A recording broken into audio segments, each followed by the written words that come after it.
Sheet റൂഫിൻ്റെ മുകളിലായിട്ടാണ് നമ്മൾ panels എല്ലാം തന്നെ ഇൻസ്റ്റാൾ ചെയ്തിട്ടുള്ളത്. സ്ട്രക്ചറിൻ്റെ സ്ട്രെങ്ത് കീപ്പ് ചെയ്യാൻ വേണ്ടി സ്ട്രക്ചർ വളരെ ഹൈറ്റ് കുറഞ്ഞ രീതിയിലാണ് സെറ്റ് ചെയ്തിട്ടുള്ളത്. കൂടാതെ നമുക്ക് മെയിൻ്റെനൻസ് ചെയ്യുവാനും ക്ലീൻ ചെയ്യുവാനും വേണ്ടി സെൻട്രലിലൂടെ നമ്മളൊരു പാത്ത് വേയും കൂടെ പ്രൊവൈഡ് ചെയ്തിട്ടുണ്ട്. കിർലോസ്കറിൻ്റെ 395 വാട്ട്സ് മോണോ പെർക്ക് പാനലാണ് യൂസ് ചെയ്തിരിക്കുന്നത്. 2 സ്ട്രിങ്ങുകളിലായാണ് ഇത് സെറ്റ് ചെയ്തിട്ടുള്ളത്.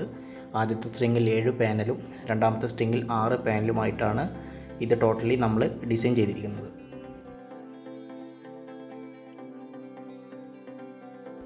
DB സൈഡ് നോക്കുകയാണെങ്കിൽ ബ്രേക്കേഴ്സ് എല്ലാം തന്നെ ഈട്ടൻ്റെയും SPD ആൻഡ് ഫ്യൂസ് യൂണിറ്റ് എൽമെക്സിൻ്റെയാണ് നമ്മൾ യൂസ് ചെയ്തിട്ടുള്ളത്. അതുകൊണ്ട് തന്നെ അത്യാവശ്യം ക്വാളിറ്റിയുള്ള DB സൈഡ് തന്നെയാണ് നമ്മളിവിടെ ഡിസൈൻ ചെയ്തിട്ടുള്ളത്.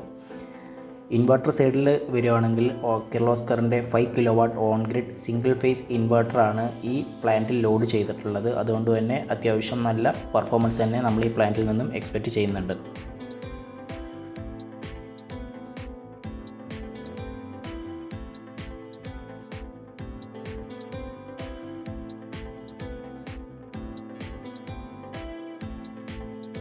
പവർ പ്ലാന്റിൻ്റെ ഇൻസ്റ്റാളേഷന് ശേഷം KCBയുടെ അപ്രൂവൽ കൂടി കിട്ടിയാൽ മാത്രമേ കമ്മീഷൻ ചെയ്യാൻ കഴിയൂ.